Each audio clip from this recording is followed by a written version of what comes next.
इस क्वेश्चन को देखिए, इस क्वेश्चन को देखने से पहले मैं एक छोटा सा आपका रिवीजन करा देता हूं कि अगर 2 कॉइन्स को लेके साइमल्टेनियसली टॉस किया जाए या एक ही कॉइन को 2 बार टॉस किया जाए तो चांसेस तो आउटकम क्या आते हैं, 2 to the power 2 is equal to 4। Total 4 outcomes आएंगे। मैं भी करके दिखाता हूं कैसे। 4 का हाफ करिए 2, यानी कि 2 टाइम्स हेड लिखो, 2 टाइम्स टेल लिखो। फिर 2 का हाफ करोगे तो कितना आएगा 1, यानी कि 1 टाइम हेड लिखो, 1 टाइम टेल लिखो। कल भी मैंने डिस्कस किया था। और अगर 3 कॉइन टॉस साइमल्टेनियसली बोले या एक ही कॉइन को 3 बार टॉस किया जाए, मतलब 3 टाइम्स जब भी आ जाए, तो 2 की पावर 3 इज इक्वल्स टू 8। 8 का हाफ करोगे 4 आएगा, यानी कि 4 टाइम्स हेड लिखिए ये ऐसे, फिर 4 टाइम्स टेल लिखिए, फिर 4 का हाफ करोगे 2 टाइम हेड लिखेंगे, 2 time tail, 2 time head, 2 time tail, 2 का हाफ करोगे 1, 1 time head, 1 time tail, 1 time head, 1 time tail, 1 time head, 1 time tail, 1 time head, 1 time tail. ये इस तरीके से अगर आप देखोगे तो होगा। मतलब 2 कॉइन का सवाल है तो हेड आ सकता है, दूसरे पे भी हेड, पहले पे हेड दूसरे पे टेल, पहले पे टेल दूसरे पे हेड, पहले पे टेल दूसरे पे टेल। या 3 कॉइन्स का अगर सवाल है तो क्या पता पहले पे हेड दूसरे पे हेड तीसरे पे हेड, पहले पे हेड दूसरे पे हेड तीसरे पे टेल, या पहले पे हेड दूसरे पे हेड, इस तरीके से होता है। ठीक है, अब आइए क्वेश्चन हमारा क्या है, ये तो मैंने रिवाइज करा दिया।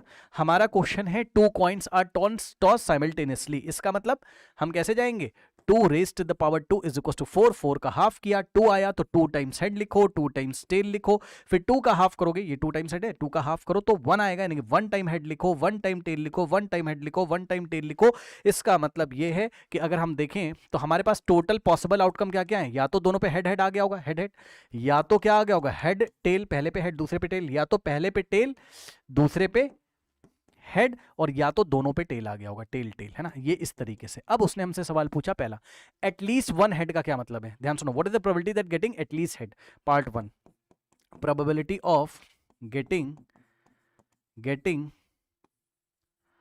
At least 1 head. ध्यान दीजिए students, probability of getting at least 1 head, है ना। एटलीस्ट 1 हेड का मतलब कम से कम एक हेड आ जाए। ध्यान से सुनिए, कम से कम एक हेड आ जाए। ज्यादा से ज्यादा कितने भी आ सकते हैं, चाहो तो भाई अपनी कॉपी में लिख लो, चाहो तो अपनी कॉपी में लिख लो, कम से कम एक हेड तो आना ही चाहिए। ज्यादा से ज्यादा कितने भी आ सकते हैं, मतलब ज्यादा से ज्यादा 2 हेड आएंगे भाई, दोनों पे हेड आ गया होगा। ये मतलब इसमें क्या क्या चलेगा, रुक जाओ मैं ना कलर दिखा देता हूं आपको, कलर से मैं लिख देता हूं, रुक जाओ, है ना। देखो पार्ट 1 येलो कलर से, probability of getting at least 1 head, है ना। एटलीस्ट 1 हेड का मतलब कम से कम एक हेड तो आ ही जाए। ये देखो इसमें पहले एक बार हेड आया, ठीक है, पहली बार हेड आया, दूसरी बार टेल, तो ये चलेगा। क्या ये चलेगा, हाँ। दूसरी बार हेड आया, कम से कम एक बार तो आया है। और क्या दोनों बार हेड आ जाए वो भी चलेगा, हाँ। कम से कम एक बार हेड आ जाए, ज्यादा ज्यादा कितनी बार भी आ सकता है, यानी कि दोनों हेड वाले भी चलेंगे। तो फेवरेबल कितने हो गए, 1 2 3। ये नहीं चलेगा, इसमें तो एक बार भी हेड नहीं आया, कम से कम एक बार हेड आना चाहिए था एटलीस्ट का मतलब, है ना। तो 1 2 3, 3 हो गए फेवरेबल। टोटल कितने हो गए, 1 2 3 4, 4 हो गए टोटल। तो आंसर इज 3/4। चलिए दूसरा देखते हैं, पार्ट 2 हम लोग देखते हैं। पार्ट 2 को व्हाइट कलर से कर रहा हूं। उसने बोला at most 1 tail, probability of getting at most 1 tail. सुनो, एटमोस्ट का क्या मतलब होता है, एटमोस्ट 1 टेल का मतलब ज्यादा से ज्यादा 1 टेल है, 1 से ज्यादा नहीं आना चाहिए। और कम से कम कितने टेल भी आ सकते हैं, ना कि कम से कम 0 टेल आया होगा, मतलब टेल नहीं आया होगा तब भी चलेगा। चाहो तो लिख लो अपनी कॉपी में, एटमोस्ट 1 टेल का मतलब क्या है, एटमोस्ट 1 टेल का मतलब है ज्यादा से ज्यादा एक टेल आना चाहिए, 1 टेल आना चाहिए। 1 से ज्यादा 2 टेल वाला इसमें बिल्कुल नहीं आएगा, और 0 टेल वाला मतलब जब टेल आया ही नहीं होगा तो वो भी चलेगा। मतलब ध्यान से सुनो, ज्यादा से ज्यादा 1 टेल चाहता है वो, ज्यादा से ज्यादा। एटमोस्ट का मतलब ज्यादा से ज्यादा 1 टेल, मतलब कम से कम कितने, कम से कम 0 टेल वाला भी चलेगा, ये चलेगा, हाँ, क्योंकि इसमें 0 टेल, एक भी टेल नहीं आया। कम ज्यादा से ज्यादा 1 टेल, तो आप चेक करो, ज्यादा ज्यादा 1 टेल, इसमें ज्यादा ज्यादा 1 टेल ही है, एक बार ही टेल है, एक बार हेड है। इसमें ज्यादा ज्यादा एक ही बार टेल है, 1 टेल है। क्या ये चलेगा, नो ये नहीं चलेगा, चेक कर लो, क्योंकि इसमें दोनों बार टेल आ गया। उसने बोला ज्यादा ज्यादा एक ही बार टेल आना चाहिए, 2 बार नहीं आना चाहिए ना।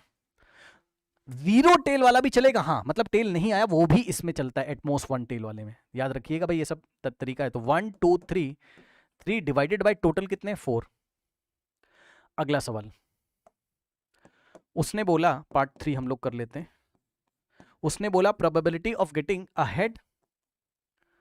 अहेड एंड का मतलब क्या बताया था, एज वेल एज, मतलब एक हेड आ का मतलब 1, आ का मतलब वन हेड होना चाहिए एंड आ का मतलब वन टेल होना चाहिए, मतलब एग्जैक्टली वन हेड हो एग्जैक्टली वन टेल हो, है ना, one head and a tail. तो एग्जैक्टली वन हेड होना चाहिए, एग्जैक्टली वन टेल होना चाहिए। आप चेक कर लो क्या ये चलेगा, बिल्कुल नहीं, क्योंकि दोनों बार हेड आ गया।